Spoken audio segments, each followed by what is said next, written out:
Class आज हम लोगों ने चैप्टर नंबर 4 स्टार्ट करना है, सेल्स एंड टिश्यूज।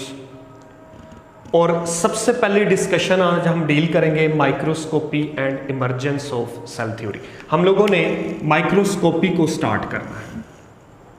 अच्छा, माइक्रोस्कोपी जो वर्ड है ये जहन में आता है माइक्रोस्कोप से। माइक्रोस्कोप एक ऐसा इंस्ट्रूमेंट है जिससे हम इंतहाई छोटी चीज़ों को इन्वेस्टिगेट करते हैं, उनकी तफ्तीश करते हैं, उनको गौर से देखते हैं। माइक्रोस्कोप में बेसिकली हम उन इंतहाई छोटी चीज़ों का मुआयना करते हैं जो हमें आम आंख से नज़र नहीं आती। यही वजह है कि this instrument actually use to investigate smaller objects. बच्चों, अगर हम माइक्रोस्कोप को इस्तेमाल करें, यूज करें उन छोटी चीज़ों का मुआयना करने के लिए, तो इस तरह की जो स्टडी होती है उसे माइक्रोस्कोपी कहते हैं। माइक्रोस्कोपी के दौरान हम बेसिकली दो कंपोनेंट्स को सबसे पहले डील करते हैं। पहला कंपोनेंट आता है मैग्निफिकेशन। इसको मैग्निफिकेशन क्यों कहा जाता है? ये माइक्रोस्कोपी की वो टर्मिनोलॉजी है जिसमें हम किसी भी जानदार की ज़ाहरी जिसामत, अपेरेंट साइज बढ़ा देते हैं, उसको बड़ा करके देखते हैं। मिसाल के तौर पर ये मार्कर है मेरे पास, अगर मुझे इसकी जिसामत बड़ा करके दिखानी है तो माइक्रोस्कोप इसको किस तरह से डिफाइन करेगा?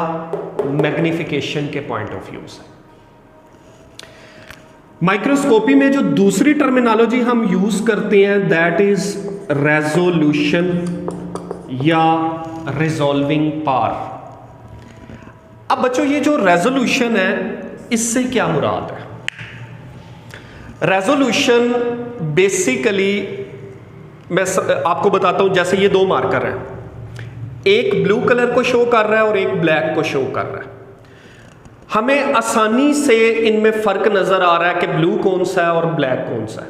हम इन मार्कर को आहिस्ता आहिस्ता अपनी आंख के करीब लेकर जाते जाएंगे। एक वक्त ऐसा आएगा कि ये उस डिस्टेंस पर पहुंच जाएगा हमारी आंख से जहां पर हम इन दोनों में फर्क नहीं कर पाएंगे।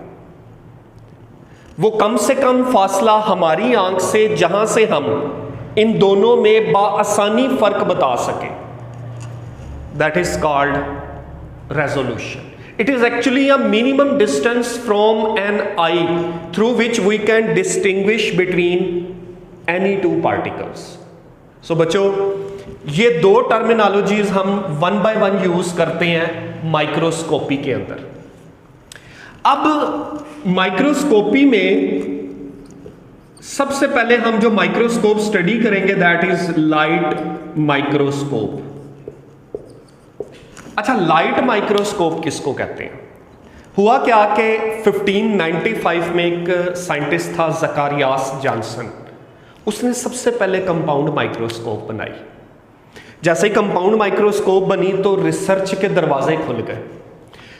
साइंटिस्ट ने क्या किया कि माइक्रोस्कोप के बारे में बताया कि it is actually consist of a tube. ये एक ऐसी ट्यूब होती है जिसके दोनों एंड किनारों पर लेंस पाए जाते हैं। बच्चों, अगर हम इस लेंस वाली ट्यूब में से लाइट रे, रोशनी की शुआ को पास करें तो ये जो लाइट रे है ये एक्चुअली लाइट माइक्रोस्कोप को डिफाइन करती है। यानी ऐसी माइक्रोस्कोप जिसमें लाइट रे यूज हो, that is called light microscope. अब होता क्या है, जैसे ही लाइट इन लेंसेज से पास करती है तो हमें ऑब्जेक्ट दो तरीके से नजर आता है। पहला लेंस उस ऑब्जेक्ट को एनलार्ज, बड़ा करके दिखाता है, और ये जो दूसरा लेंस है ये उस ऑब्जेक्ट को मैग्नीफाई, जैसे मैंने आपको बताया था कि उसकी ज़ाहरी जिसामत को बड़ा करके दिखाना। यानी आपने ये मार्कर देखा है, पहले लेंस से ये बड़ा नजर आएगा, दूसरे लेंस से इसका जो साइज है वो पहले की निस्बत मजीद बढ़ जाएगा। तो ये लाइट माइक्रोस्कोप है जिसका काम क्या है कि हमें मैग्नीफाई इमेज प्रोवाइड करें, किसकी मदद से? लाइट रे की मदद से। सेकेंड रेजोल्यूशन क्या है? लाइट माइक्रोस्कोप आसानी से 0.2 माइक्रोमीटर तक क्लियरली इमेजेस को दिखा सकती है। अगर डिस्टेंस 0.2 माइक्रोमीटर से कम हो जाएगा तो लाइट माइक्रोस्कोप उस इमेज को ब्लर करके दिखाएगा, यानी वो गैर वाज़ेह हो जाएगा और हमें नजर नहीं आएगा। यही वजह है मेरे बच्चों कि ये जो मैग्निफिकेशन है और ये जो रेजोल्यूशन है, हम इन दोनों की मेजरमेंट करते हैं। जैसे रेजोल्यूशन की मेजरमेंट 0.2 माइक्रोमीटर है और जो लाइट माइक्रोस्कोप है, अगर मैं ये मार्कर इस लाइट माइक्रोस्कोप से देखूं तो ये उसके इमेज को 1500 गुना बड़ा करके दिखाएगा। मतलब यही मार्कर अगर आप लाइट माइक्रोस्कोप में देखेंगे तो कितने गुना बड़ा नजर आएगा बच्चों आपको? 1500 टाइम। सो आप ये मैथमेटिकल वैल्यूज, हम इन वैल्यूज को कैलकुलेट करते हैं और फाइनली हम डिस्क्राइब करते हैं कैरेक्टर्स ऑफ लाइट माइक्रोस्कोप। सो बच्चों ये हुई हमारी आज की डिस्कशन जिसमें हम लाइट माइक्रोस्कोप को डील करते हैं।